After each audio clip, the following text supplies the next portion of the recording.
শয়তান আল্লাহ তাআলাকে ডেকে বলল, আল্লাহ,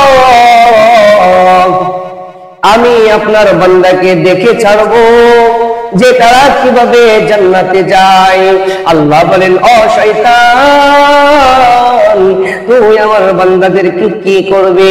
শয়তান বলে, আল্লাহ, তোমার বান্দাদেরকে আমি গুনাহ করাইতেই থাকবো, করাইতেই থাকবো, করাইতেই থাকবো। গুনাহ করবে তো সে জাহান্নামে চলে যাবে। আল্লাহ তাআলা বলেন, আল্লাহ তাআলা শয়তানকে বলেন, ও শয়তান, তুই যেহেতু আমার বান্দাকে গুনাহ করাইতেই থাকবে, করাইতেই থাকবে, তো আমারও একটা বয়ান আছে, আমার একটা কথা আছে, আমার কথাটা তুই শুনে নে। আমি আল্লাহ এমন এক মালিক যে আল্লাহ আসমান বানাইছেন, জমিন বানাইছেন, ফেরেশতা বানাইছেন, শয়তান তোকে বানাইছেন, সব কিছুর মালিক আল্লাহ। আল্লাহ তাআলা বলেন, ও শয়তান, তুই আমার বান্দাকে গুনাহ করাইতেই থাকবে, করাইতেই থাকবে।